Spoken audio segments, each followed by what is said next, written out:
A great crowd. I was an armor officer, so I went to our speaker and asked him, was he ready? And typical of an armor officer, he said, let's get it on. So we're going to get it on. Today's speaker is Colonel Rick Schwartz. Colonel Schwartz retired from the Army in 2013 after serving 30 years of active duty. On 5 April 2003, as battalion commander, Colonel Schwartz and his task force led the assault on Baghdad. This decisive armored strike is captured in David Zucchino's book, Run, and is being made into a movie starring Gerard Butler. This is coming in and out.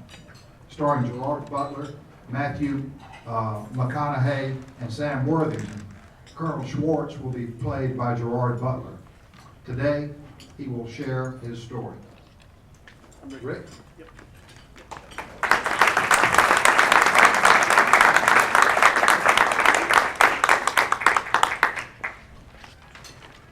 Thanks, Bob. Thanks for inviting me today.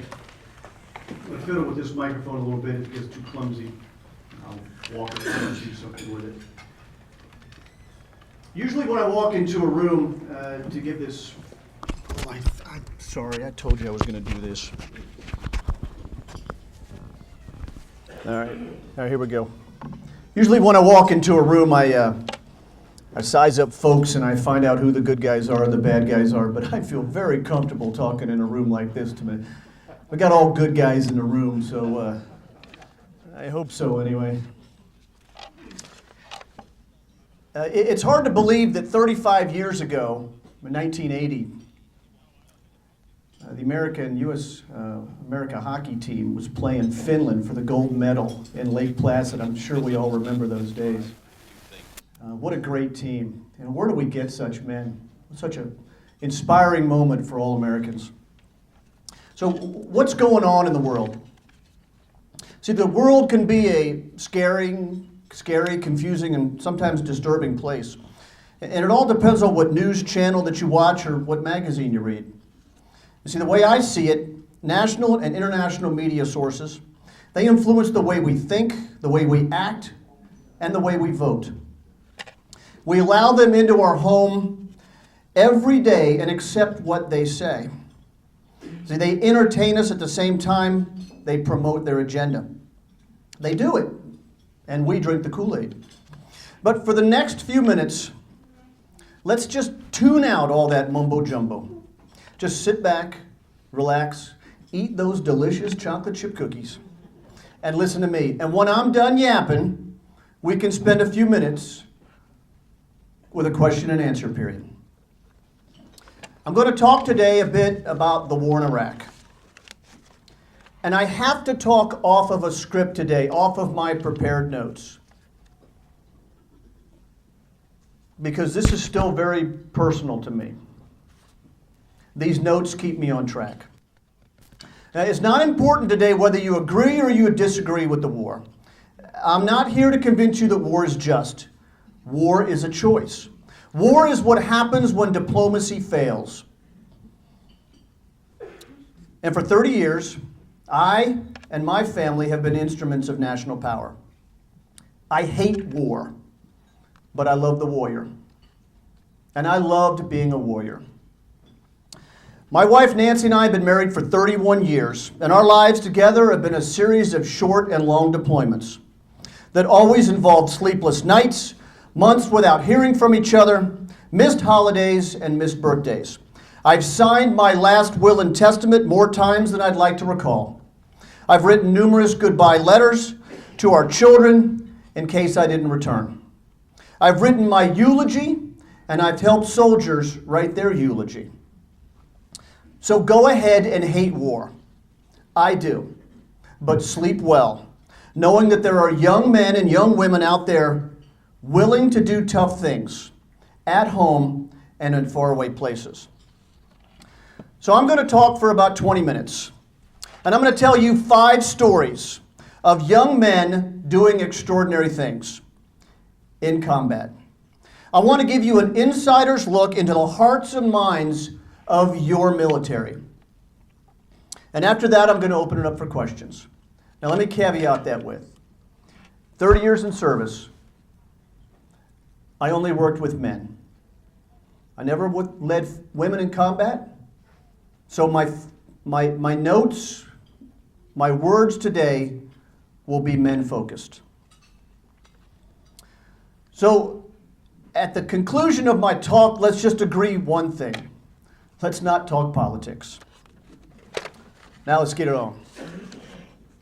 Today, our active duty and reserve forces consists of 1.2 million service members, officers, non-commissioned officers, and soldiers. Now, they all join for a variety of reasons. Some for the love of country, some for stability in a tough job market, some because of their bloodline. Now, today's force is fit, is smart, and they are choosing to stay in the service for 20 plus years. 15 years ago, it was uncommon for a 27-year-old father of two to join the Army. Today, it's not uncommon at all. Men and women with advanced education and work experience join our force every day. But the challenge is, there is often an extensive waiting list to enter the force. A 6 to 8 month wait list is not uncommon. The Army often reaches its recruiting goals 6 months into the year. After that six-month mark, qualified recruits enter into a wait status until the following recruiting year opens. Then they are at the front of the line when that new recruiting year opens. Now, it's a good problem to have for our Army, but it's tough if you want to join the force. And the entrance standards are higher than they've ever been. The Army can afford to be choosy at a time when so many people are interested in joining. And the recruiting of soldiers has changed significantly over the last 10 years. There once was a time when recruiters were under pressure to bring a specific number of recruits into the force each month. Today, the role of that recruiter is to bring in new recruits that have particular skills and talents that match the needs of the Army. Instead of bringing in 30 warm bodies, a recruiter is now charged with bringing in recruits with medical backgrounds, construction backgrounds, culinary skills, etc. It's a brave new world. So what about the quality of our Army? Well, I'm going to tell you some stories and give you an insider's look into the hearts and minds of men in battle. I want you to walk away today confident, knowing that our force is ready for the next challenge. And at the end, you can ask any questions that you want. Nothing is out of bounds or off limits. If I don't know the answer, I'm going to tell you I don't know the answer. Or if I'm not qualified to give you an educated opinion, I won't. Now, the setting for my talk is Baghdad, 2003. The battle that I'll be referring to is called the Thunder Run, the armored assault for Baghdad. The term Thunder Run is actually a Vietnam-era term, and it's used to describe the movement of ground forces through a jungle. I did not invent the term. I did not steal the term from the 11th Cav. And I didn't write the book Thunder Run, and I don't make a nickel off of it, so all you Vietnam veteran guys get off my back.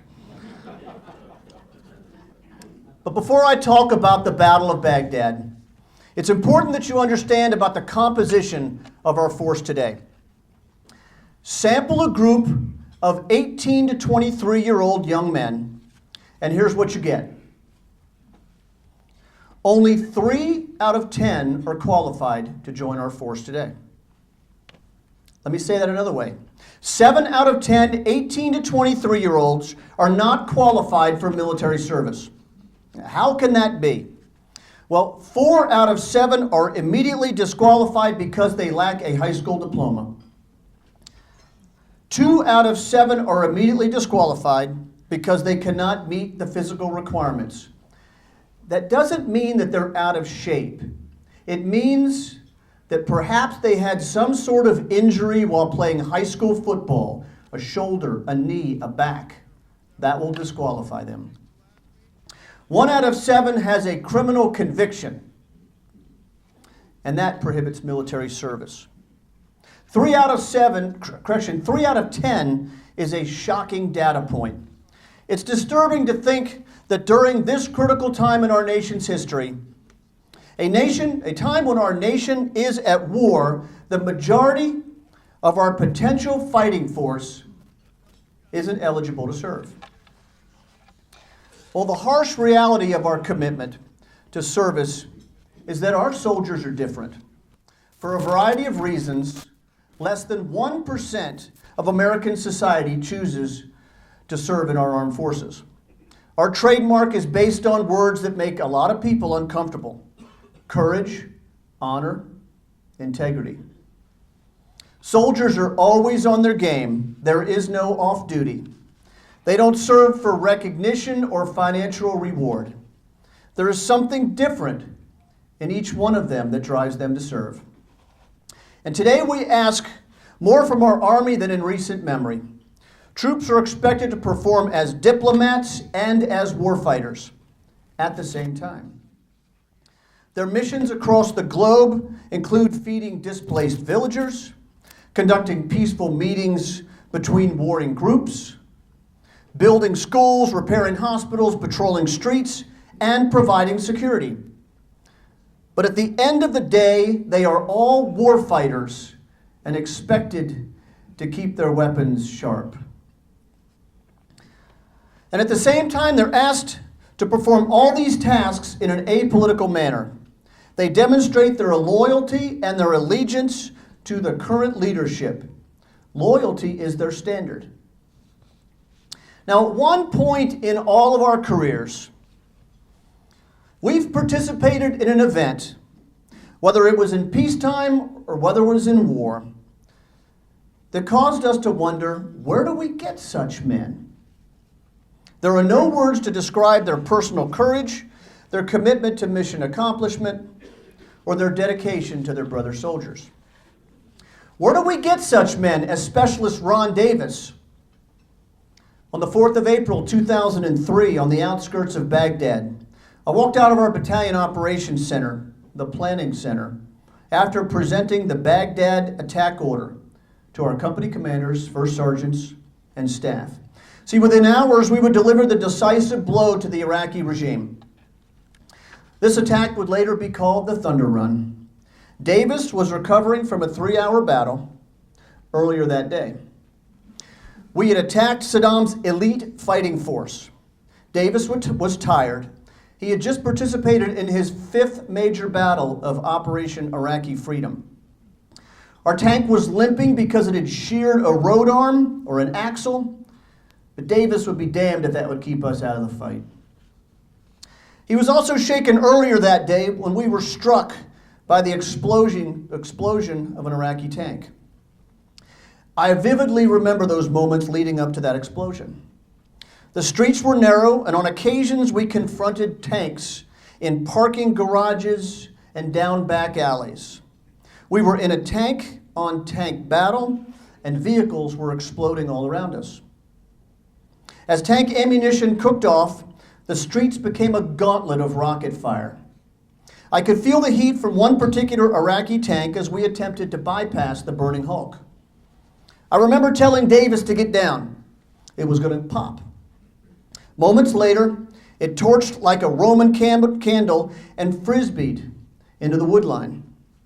Large chunks of hot steel fell from the sky, near, on, and in our tank. Davis and I were both prepared for the impact as we huddled together inside the protection of our tank. Now I got to give you this visual image. I was the tallest and biggest guy in our tank. Man, I felt like a beast in there. Davis and I stood on the floor of the tank and our heads could just reach the top of the turret. So as we were standing toe to toe looking at each other, that's when I said to him, I think it's clear we can pop back up. We had made it through the blast unscathed. Across the ceiling of the tank, Davis gave me the thumbs up and I gave him the thumbs up. As we accelerated through the impact, I felt confident that the falling debris was over. I gave the thumbs up, we popped up, and ready to fight. I adjusted my helmet, and whammo, the falling debris wasn't over. I was struck in the shoulder by a hot chunk of metal. I fell to the floor of the tank and I must have hit every pokey object on the way down. But thankfully, the ever so compassionate Davis was there to render aid. I think his comment as he picked me up off the turret floor was, "Get up, you can't get whacked, we need you, you're the boss, and don't do that again." Now, I cleaned that up for you. So we'll keep going. But you got the image. Now, Davis may not have been the best public speaker, but his words of confidence spoke volumes to me. Well, the battle would rage on for the next 90 minutes, and in the end, we would destroy the defending Iraqi forces and return to our position on the outskirts of Baghdad. Now it was 10 p.m. that same day, and it was dark as death outside, and Davis was sitting on the top of our tank cleaning machine guns. I had just finished giving the attack orders to our young commanders, and they were now on their way to prepare their troops for the early morning attack for Baghdad. The thunder run would begin at 6 a.m. I walked over to our tank, and I heard Davis say, "Hey, sir, what's up?" I said, "Davis, at first light, we're going to attack into the teeth of the tiger, downtown Baghdad. And the worst part is, I don't have any idea what's in there. The intelligence reports suck." And I stopped, because complaining and blaming was easy. I was tired and I was hurt, but I needed to find the courage and the energy to deal with this tremendous situation. Davis, an outspoken son of a preacher, didn't hesitate for a second. His next words resonate with me today. He said, "Okay, sir, I'll load some more machine gun ammo." As he hopped back on the tank, he looked over his shoulder and he said, "Hey, sir, we're going to be okay." See, he comforted my weary mind with those very simple words. Where do we get such men? Well, the next few days would be tough. Davis would go down and he'd get back up again. But we would make it to the core of Baghdad. Those first few hours in the city, they were exciting, they were intense, and they were violent. The enemy was fighting from rooftops and from underground. In particular, our mortar platoon was working hard to place well-aimed fires on the enemy and on the rooftops. One of our units was getting hit hard with a high volume of artillery fire. They were under attack, yet I needed them to continue to fight. I called the platoon leader, Lieutenant Dan Gansey, to ask him how long he could hold his position. His platoon sergeant responded that Thunder 6, Dan Gansey, was on the ground moving between guns, but that the boys could hold on as long as they were needed. Well, as the artillery fell on them, they gave our task force every ounce of energy they had. They refused to fail. Falling back just simply wasn't an option. Well, as the artillery fell on them, I became increasingly frustrated in our inability to find the enemy's artillery and fire back on them. It was clear that the Iraqis had observers on rooftops and were directing well-aimed fires onto our position. Well, for the next few hours, we fought localized 360-degree battles and repelled a series of counterattacks from the Iraqi forces. But in a bout of frustration, I got off my tank and I dashed into a covered area. It was a soccer stadium bathroom. I laid out my map and I made some quick assessment of the situation in an effort to better understand where the enemy was firing from. Well, a few minutes into our study, my study, our Marine Corps Anglico, Gunny D's.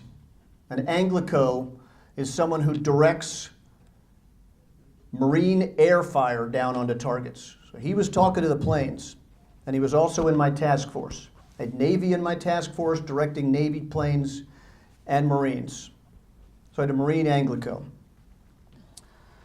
So a few minutes into my study, Gunny D's dashes over to my position and he says, "Hey, sir, you need some help?" And I described how frustrated I was that I couldn't pinpoint the enemy.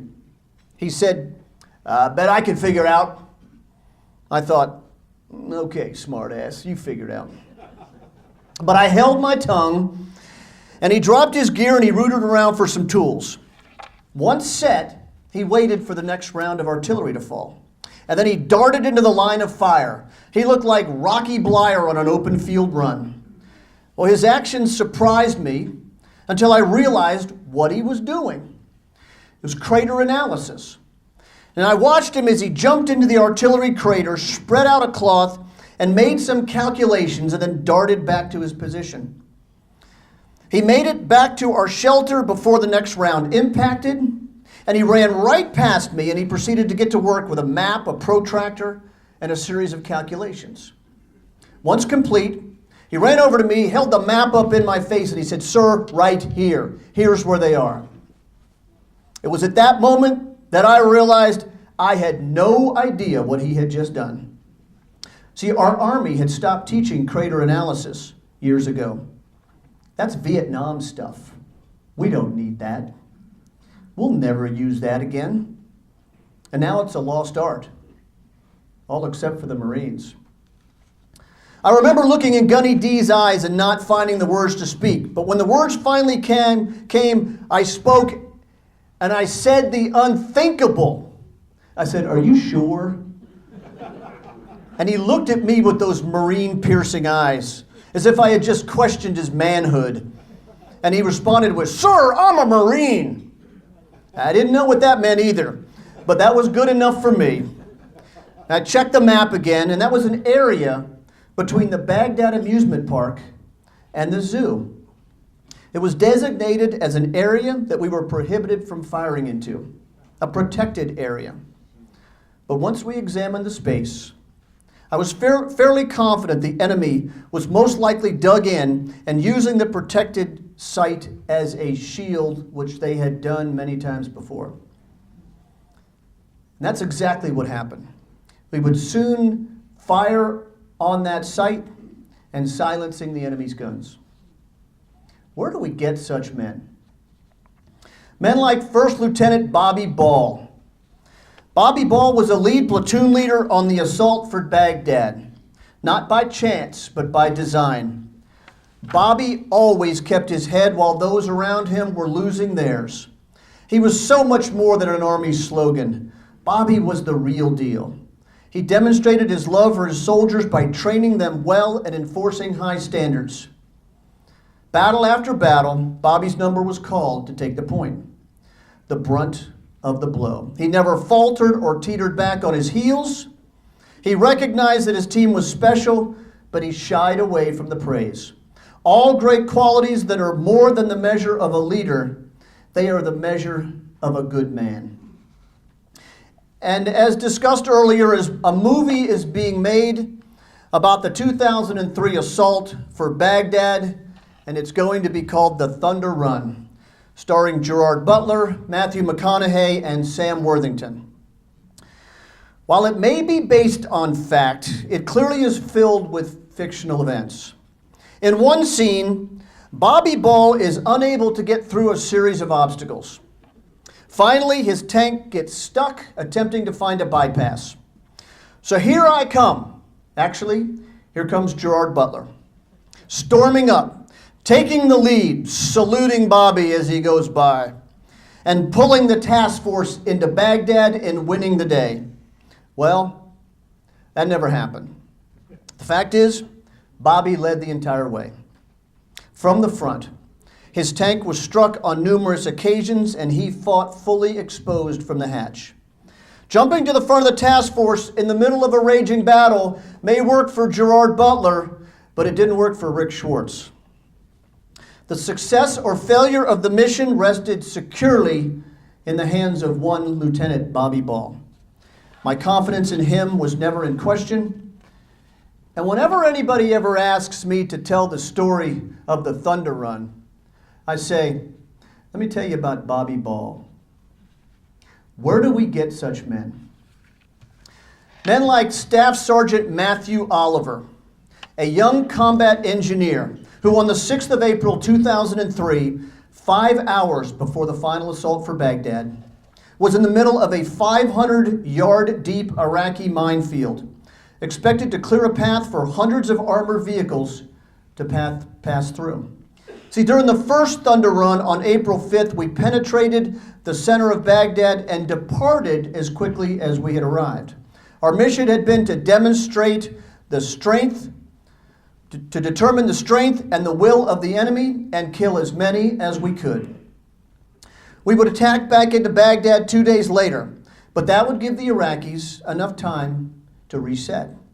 This time, they blocked our route with an extensive minefield. And now, just hours before the final assault, the mines must be removed and the route must be cleared and marked, or the assault for Baghdad had to be postponed. The balance of the entire invasion was in the hands of a few young soldiers, engineers.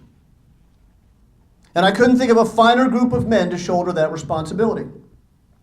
See, up to this point, these magnificent engineers had been used in a non-standard role from first contact with the enemy.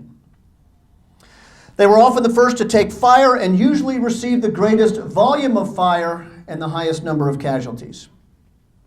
At times, it appeared that they were magnets for machine gun fire, mostly because they needed to be forward to prepare the way for the tanks and the infantry. Battle after battle, I anticipated that ill-fated radio call from the engineer company commander, Captain Dave Hibner, telling me about the condition of his wounded. Those calls came often, but they were always followed with, "We're okay, boss, and we're ready to help.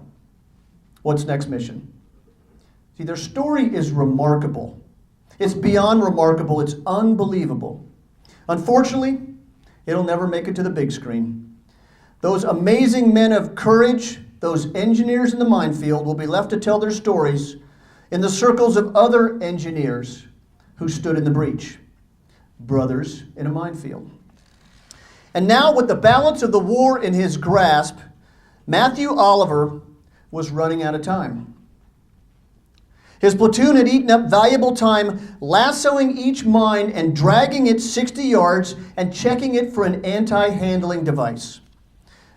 Let me explain what an anti-handling device is. These mines were armed and they were ready to blow. They could be triggered by seismic activity or simple movement of a switch on the mine, causing it to explode if it was moved, if it was picked up, if it was jiggled.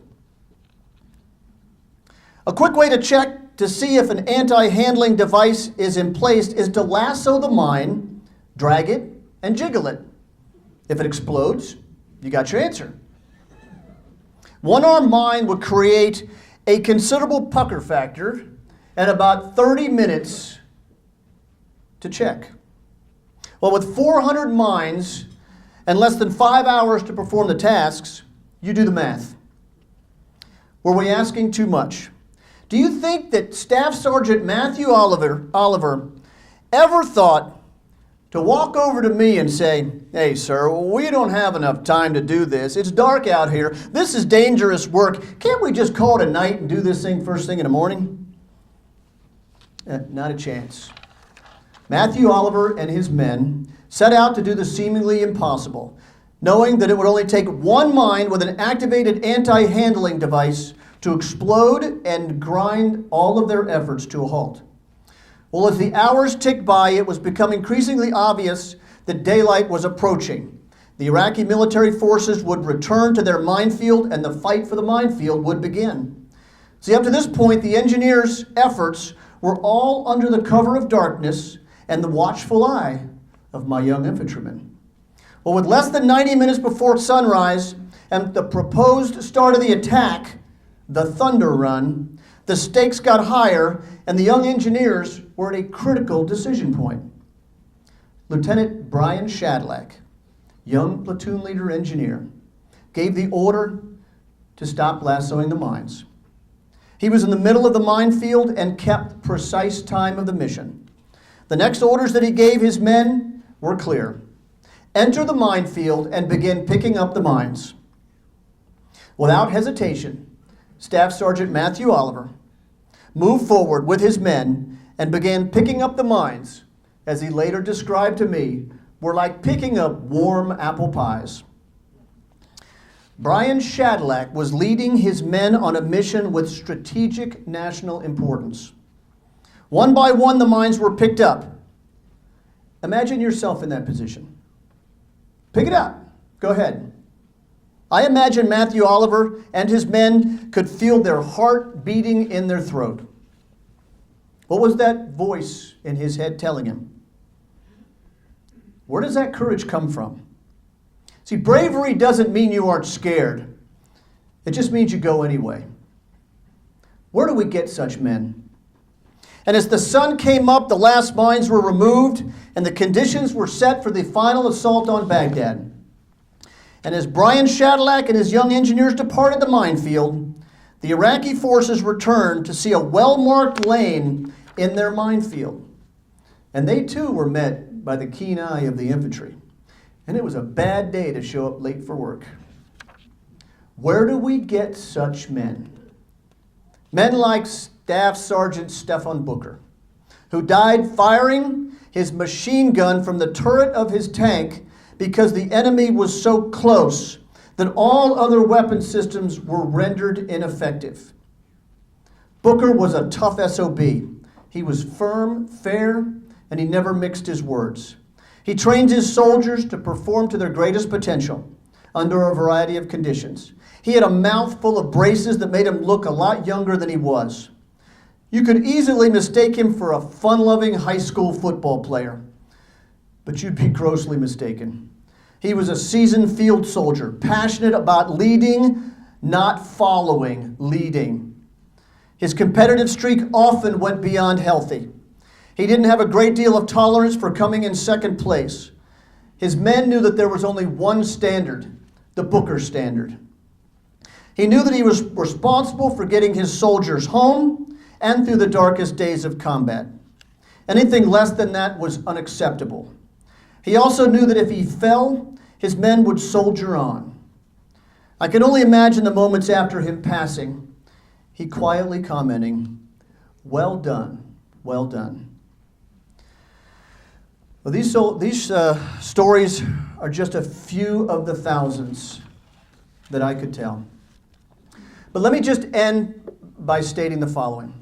I read a poll this week that stated that 62% of men 18 to 28 years old believe that America should send ground forces to destroy ISIS. But 68% of those men state that they would not sign up to fight ISIS. So 32% of these tough guys say they are willing to step up and answer the call to fight ISIS. But I've never talked to any of these guys.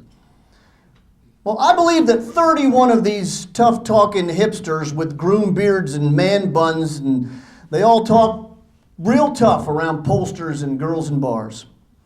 But when the time comes to put up or shut up, they choose to step aside and let the 1% move to the sound of the gunfire. But instead of ragging on the millennial generation, let's celebrate our young warriors for their willingness to answer the call. Our young soldiers that are out on the front lines implementing national policy and strategy are making an average of $23,000 a year. Some aren't even old enough to drink alcohol. They don't celebrate on the objective after an intense gunfight with chest bumping, high-fiving, jabuki dick dancing. And I've never heard one complain about not getting a free college education. Some soldiers in my unit were not even U.S. citizens. Do you think any of us cared? No. So in closing, thank you for inviting me today. Thank you for your patience as I tell my story. It's my only way that I can communicate to you the strength of our force today. Please know that my words have not been embellished in any way. If anything, they've been minimized, because there's no way to give you a full appreciation of the magnitude of the situation. Now, if there's one thing that you can believe in, just take this away today. The strength of our nation comes from the strength of our soldiers. And the strength of our soldiers comes from the strength of their families. Thank you very much.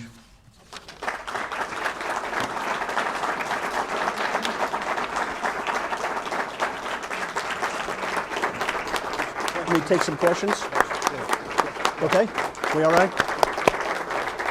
Thank you. Thank you very much. Okay, I have a little bit of gas left in the tank, so if somebody just puts up their hand and tells me when it's time to get out of here, I will. But questions, and Bob, you can decide who's going to. Andy? Yeah, just wondering, what were your observations about the character and quality of the Iraqi military that you faced? I had been in the first Gulf War as well as a young company commander in the 24th Division. And I had developed an impression of the Iraqi army, which was not good, which was not skilled, not trained, not motivated, not passionate about what they were doing. Not the case in the Second War. We encountered a variety of different skill sets for the Iraqi forces. This is a very complex answer to a very simple question. We encountered the Iraqi Republican Guard forces, which were the elite forces. They were solid fighters. They had good equipment. They were passionate about what they were doing, and they wanted to kill us. We also encountered everything from the Fedayeen, which is neighborhood security forces. We encountered, gosh, it's hard to answer that because you treated everyone like they were the Iraqi elite forces. Some were not like that at all. But at the end of the day, I think the most disturbing part is they used such unconventional tactics. They fought us from mosques, hospitals, schools. We had got attacked by school buses, ambulances, you name it. And everything was followed by the expression, wow, I didn't see that coming. I hope that answers a little bit. Other questions? Yes, sir, Bill. Would you describe your tank for us, armaments, powertrain, and so forth? Yes, sir. The M1A1 Abrams tank, 72 tons of cold steel and sex appeal. It carries 40 rounds of ammunition, 120 millimeter ammunition, bullets about this big, it's about 32 pounds. Carries 505 gallons of fuel, gets about 3 gallons to the mile. It is smoother than your car, has better braking system than your car, which is not always good because there's a crew of 4 inside there, and when that driver hits the brakes, he's got to do it softly. A lot of broken collarbones, a lot of busted teeth because you just kind of get shaking around in there. It has a variety of different, also ammunitions, 7.62, like so the M60 type ammunition on there. Has a 50 caliber machine gun for the tank commander's position. 4 in a crew. The driver sits down in the front. He drives it like a motorcycle. He has throttles. He lays on his back. He has a driver's instrument panel. This tank is fully computerized, fully digital, fully integrated. From the driver to the loader who sits next to me, Ron Davis, to the gunner who essentially sits between my legs. He has a full suite of computers to his front. I have in my position a full suite of computers that gives me everything from digital information on the tank to being able to email through digital bursts to, I don't know how to describe it. I can look on a screen and I can see where tanks are. I can have digital mapping come up. It is a hugely sophisticated tank. It's a bad tank. When you clear to send the very best, you'll send an M1. As it could, 42 miles an hour it can go. At 42 miles an hour, it's a little bit spooky in there because the capability of the tank is only limited by the track. If one side of the track happens to pop off, the other one keeps moving, it flips over. So you really have to manage. It is an unbelievably managed system. The intercommunication system is a Bose speaker system inside the tank. It's just the best. It is the very best of the best. And I will tell you, after being on tanks for 30 years, every time I got on one, I think my blood pressure went down. I just felt better about life. The smell was like a new car smell every time I got on. Hair on my arm stood up, and I said, yeah, I'm home, baby. This feels good. I'm sorry, you didn't need to hear that, but that's really how it felt. It's a wonderful, wonderful tank. Yes, sir. Vietnam, 67, Yes, sir. 68. As we go forward over the next few years, I think you're going to see, I feel you're going to see a growth in our military back to the levels that it should have been all along. Will that 30% ratio fill the ranks? I believe it will. I believe that we are not going to be challenged in the near future to fill our ranks. And I'm encouraged with the quality of soldiers that we're bringing in the force today. I don't care what's talked about on the news or in the media about we're bringing in a Nintendo generation. I don't see it. I took 18, 23-year-old boys into combat. These were supposedly the Nintendo kids. I didn't see it. So, sir, I don't think we're going to have a recruiting problem. I don't think we're going to have a quality problem. Are we going to have a strength problem? The strength of our force is managed by Congress. Will we have the strength of the fighting force to be able to fight multiple major theaters? I don't know the answer to that. I hope we do. But I will tell you that after 15 years of a protracted conflict, war, our service is quite extended. And I'll tell you what that means. You could have a soldier today that's had 10 years of service. We'll call him a staff sergeant. Of those 10 years, it's likely that 5 of those years have been spent in combat. Okay? Now, my father, 1968, Vietnam, helicopter pilot, and didn't experience anything like that in his generation. Neither did my grandfather, World War I veteran. We don't have this type of protracted warfare in our recent history, so we don't know what it's doing. I don't worry about what it's doing to our force. Where I see the cracks in our armor is with our families. You can ask a soldier, how long can you continue to deploy? And he'll tell you, as long as I'm asked. But you ask his wife, how long can you continue to let your husband deploy? She says, I don't know how much more I can take. That bothers me more than anything else. I don't worry about quality. I don't worry about numbers. I don't worry about kicking off on anybody. But I'm concerned about families. Yes, sir. Now, this is a tactical question, not a political one. In dealing with ISIL, ISIS, what do you want to call them, is it the special forces approach that is going to do it, more larger ground force units, or some combination of the two? What's your opinion? Could you repeat the question? Yes. In dealing with ISIL, is it practical to approach it with special forces only, larger units of ground forces in the more conventional style, or a combination of the two? Yeah, great question. First of all, I prefer to call them Daesh, not ISIS or ISIL. Those both imply a state. They are not, to me, recognized as a state. They want to be with the caliphate and their expansion of their ideals. They don't like Daesh, which essentially means suppressed or putting your foot down on someone. I don't care what they like. What I think we have, and I know this may come as a shock to some of you, we have a solid strategy right now. Our national strategy to deal with this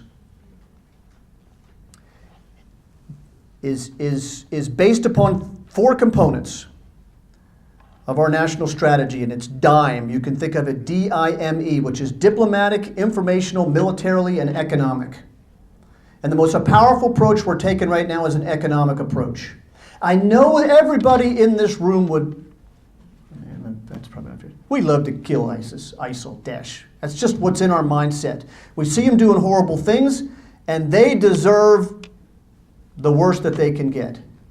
But we have to do it in a way in which, number one, It is orchestrated and driven by an international community and not just taken on by the single superpower in the world. We have 60 nations right now that have signed up for this cause. 5 nations right now are doing most or all of the heavy lifting. What we've got to continue to do is we've got to continue to work with the Arab community to get them to stand up and say, we will not tolerate this. This is our backyard, and we're going to stop it. Now, you just saw recently Saudi Arabia and Qatar and some other nations who have stepped up and said, okay, we're going to take more of a kinetic approach to this now. And that's really what we need. Economically, this was an organization that was drawing huge amounts of money from the oil revenues. We have to stop that. Yeah, we can systematically kill folks through air power and through special operations, but that is not going to have the effect that diplomatic means by forming an international community that says we're not going to tolerate this. Economic, you squeeze them, you choke them, you make them die because they don't have any more means to sustain themselves. And you cut that off. Militarily, yeah, let's continue to hammer them because that's what we all like, really, right? We all like to watch that. That's really not the most effective way to do it. Is that? Good answer. Art? Vietnam, 69, 70. Thank you, sir. All of us that have been in combat, as yourself, have to deal with this thing called rules of engagement. Yes, sir. Now that you're retired, can you tell us which ones were most frustrating? And if you can, did you have any special way to get around them if you needed to? First of all, I will tell you that I never felt like my hands were tied in any way by rules of engagement. And we had not what I would call relaxed rules of engagement. The way we handled rules of engagement is we took the rules of engagement and we applied scenarios. First of all, you have to understand that before the ground offensive into Iraq, I spent 7 months in Kuwait with my task force, training for these moments. So if anybody ever tells you that, we weren't preparing for the invasion of Baghdad, well, I was there for 7 months. I kind of had the insider line on it. So what we did is we trained and we practiced rules of engagement through a variety of scenarios. What do you do when you are attacked from a mosque? What do you do when an Iraqi is holding a woman in her arm and firing at you with an AK? All these things happen, by the way. So we talked through all of these with our soldiers. We made sure that they understood that these were the baseline, but a variety of other conditions were going to occur. But I think more than anything, I had a boss. I was Lieutenant Colonel. I had a boss that was a colonel. He had a boss that was a 2-star. I never, ever had any one of them stick their finger in my chest and say, that does not meet the rules of engagement. Now, my 06, my colonel at the time, is now a 4-star. And I am so proud of who he not only has become, but the way he handled combat in Iraq. And I did goofy things every day, and he could have very easily squashed me. That's the kind of leaders you have in your force today, and that's the kind of leaders you want. I just appreciate that. Thank you for your service, man. Joe? I had a question regarding the civilian involvement in Iraq, in the last Iraq war. In the old days, and like in Vietnam and stuff, I got the idea not nearly as many people were involved in providing airport security, embassy security, cooking meals. We used to have mess sergeants that did that. Now they have private companies. Is that a big thing, and is it good or bad? It is a big thing. In the early days of Iraq, in 03, 04, and then during the surge, we simply did not have the security environment to be able to create that capability. Later, we were able to do that, and it provided a greater opportunity for the soldier to get out and do the soldier business, rather than to have to do some of the garrison-type activities once base camps were established. You got to be extremely careful about that. At the end of the day, you want your soldiers on the wire. But there's going to be a trade-off in some circumstances. The civilians that I had with me that I took into battle were probably much like you had in Vietnam. We had embedded reporters, the Dave Zucchinos and the Ron Martz from Atlanta Journal-Constitution and those folks. They were with us. We protected them. We gave them access to information.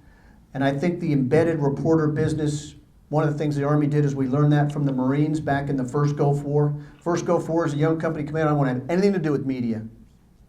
And the Marines didn't take that approach. They did it real well. And then this war, we learned to go a bit more open kimono and say, okay, we're okay, you're okay. But the contractor business, I think it's a good thing. Sure. One more question. Yes, sir. Back. What was the military designation? Only at your home. What division were you in and so forth? Yes, sir. I was in the 3rd Infantry Division. We were stationed out of Fort Stewart. I was in the 2nd Brigade of the 3rd Infantry Division. And within that brigade, I was a task force commander. So, which is basically the configuration that we fought in the Second World War. We stopped this for a long time. And we went back and we learned that was pretty effective. So, as a task force commander, I had 731 soldiers and leaders, 220 pieces of equipment, from tanks to Bradleys. I had tankers, I had infantrymen, I had 171 infantrymen.